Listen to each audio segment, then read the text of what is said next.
le tenez? Ouais. Oui. Allez-y. Super. Monsieur, Je vais... Ici, c'est bon ou... Oui, vous voulez que je tienne ça ou vous le tenez? Ah, bon. Et...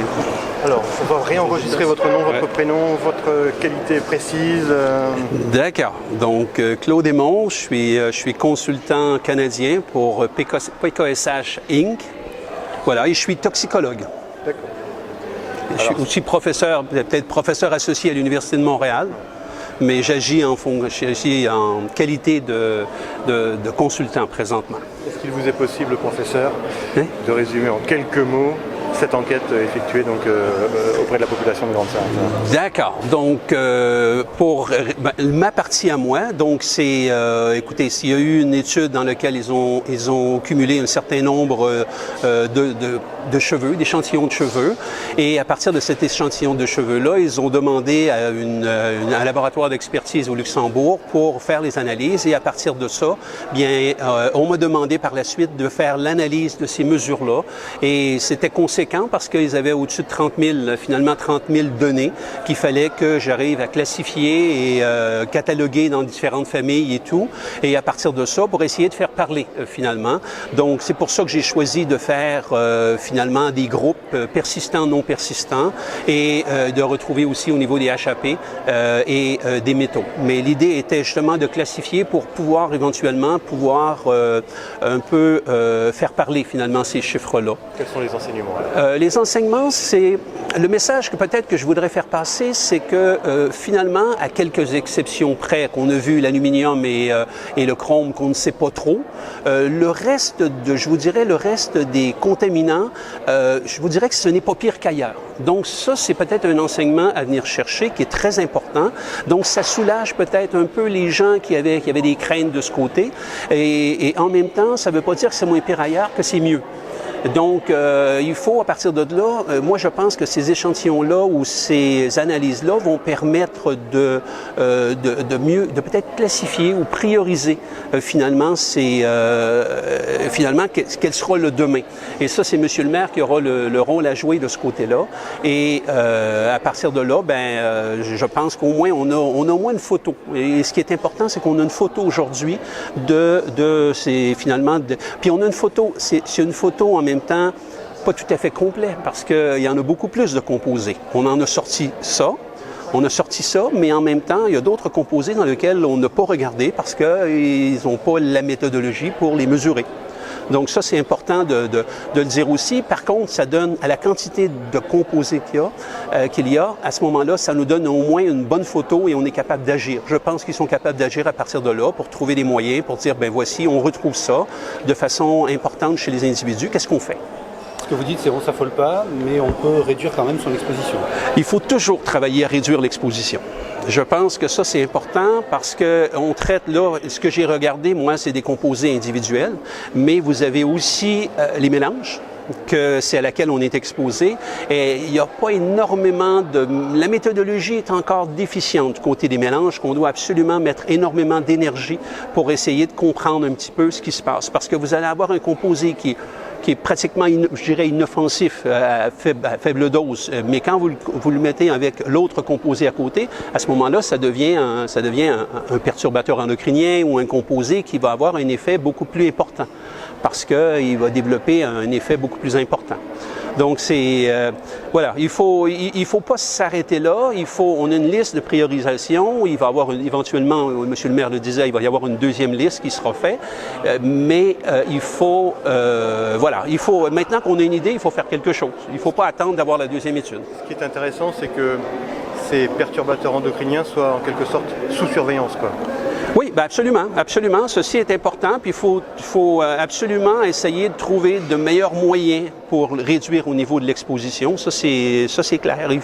Mais en même temps, comme je le disais tout à l'heure, on ne peut pas se retrouver demain matin en disant tout ce qui est perturbateur endocrinien, on arrête là, c'est fini, vous ne ferez plus rien.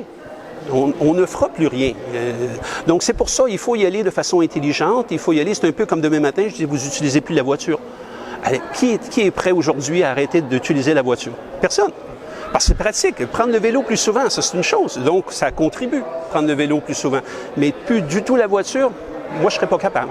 Pourtant, je comprends le problème, je comprends la toxicité, je comprends toutes les difficultés de ça.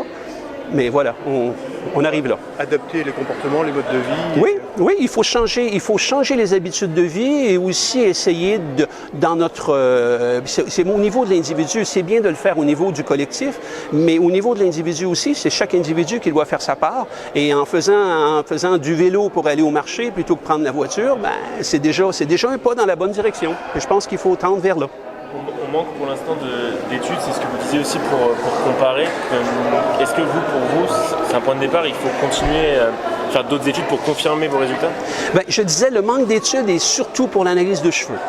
Okay? Parce que l'analyse de cheveux a énormément d'avantages, c'est que c'est non invasif. Et ce que ça vous donne pas nécessairement un pic d'exposition parce que le temps que ça s'accumule, votre produit est probablement plus à son effet, pas son effet, mais sa concentration maximale dans le sang. Mais par contre, ça vous donne au moins une concentration moyenne qui est important aussi. Puis, donc, c'est important de faire d'autres études. Oui, mais les études vont permettre aussi de comparer. Puis, ce qu'il faut arriver, c'est d'arriver à faire le lien entre la concentration dans le sang et la concentration dans le cheveu. Et c'est sur laquelle on travaille présentement aussi, pour essayer de comprendre un petit peu, pour dire, bon, ben voici, on le mesure dans le sang, parce que le sang, on a un recul, on a une valeur de référence. Mais le cheveu, on ne l'a pas, cette valeur de référence, sinon, ils ont mesuré une population française d'une référence de 2005 qui nous donnait une valeur. Mais cette valeur-là, bon, on a cette valeur-là, mais on n'en a pas pour tous ces composés-là. Et ça serait bien si on pouvait avoir cette référence-là. Et du coup, très concrètement, qu'est-ce que vous avez trouvé sur ces échantillons de cheveux comme substance nocive?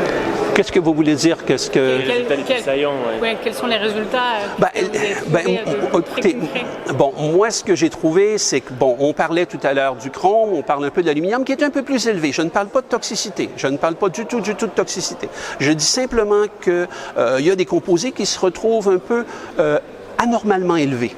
Okay? Puis pour le restant, comme je vous dis, et moi je vous réfère beaucoup à l'étude, justement, l'étude française qui a été publiée, je pense, c'est fin 2018, début 2019, dans lequel ils sont un peu similaires, dans lequel ils ont regardé aussi des contaminants. Et moi, je compare à partir de là. Eux non plus n'arrivent pas avec un niveau de risque. Eux arrivent avec le constat qu'il y a des concentrations, qu'on retrouve plusieurs contaminants. Donc, moi, je compare ça avec ça et dis... Justement, mais là, qu'est-ce que vous avez trouvé comme contaminants?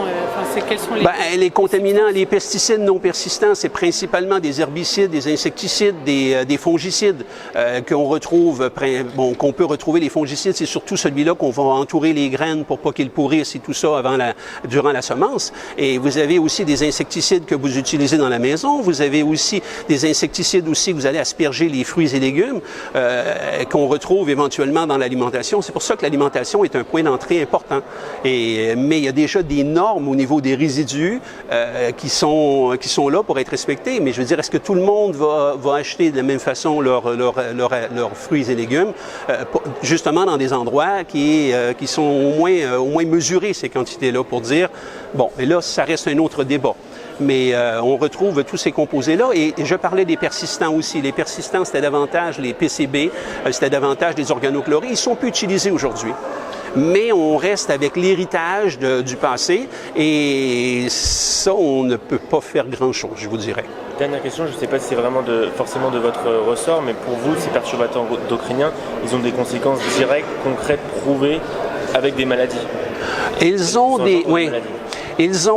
On a un certain nombre de preuves qui, par exemple, si vous regardez le bisphénol A, les rapports de l'ANSES sur le bisphénol A, dans lequel ils ont montré qu'il y avait une relation entre le bisphénol A et le cancer du sein et différentes maladies qui sont, oui, parce que vraiment, il faut essayer de chercher, oui, c'est un perturbateur endocrinien, mais pour arriver à dire que c'est un perturbateur endocrinien, il y a un certain nombre d'étapes qu'il faut traverser.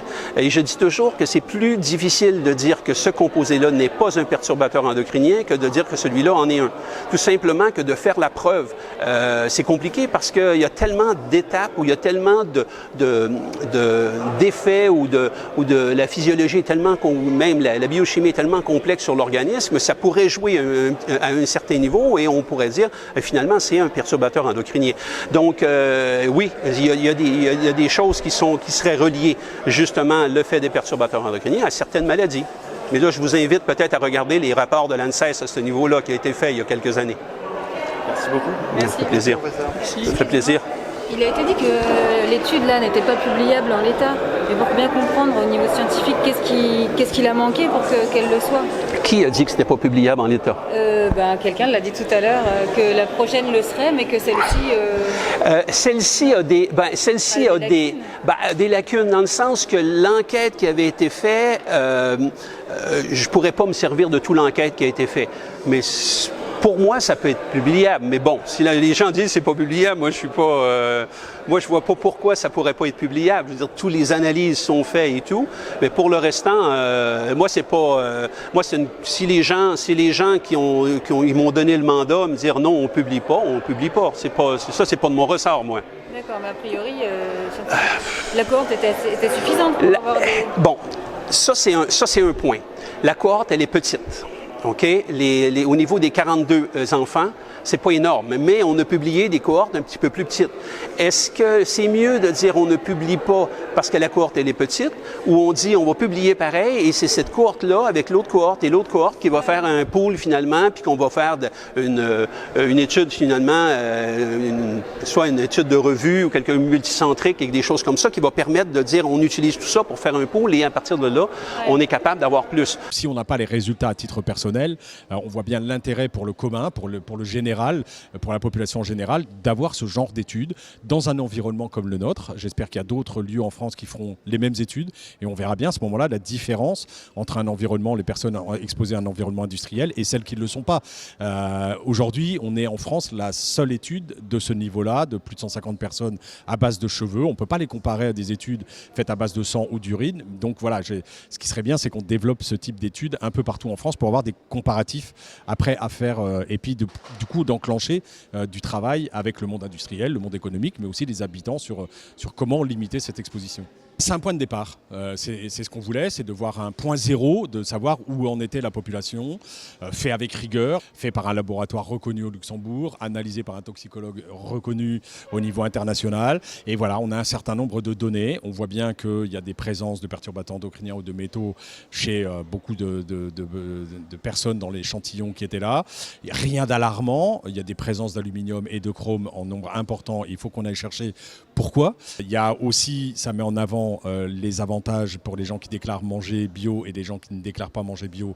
On voit bien que quand même sur 3 des 4 composants, on est à un rapport de 1 à 10 sur les perturbateurs en moins pour ceux qui mangent non bio.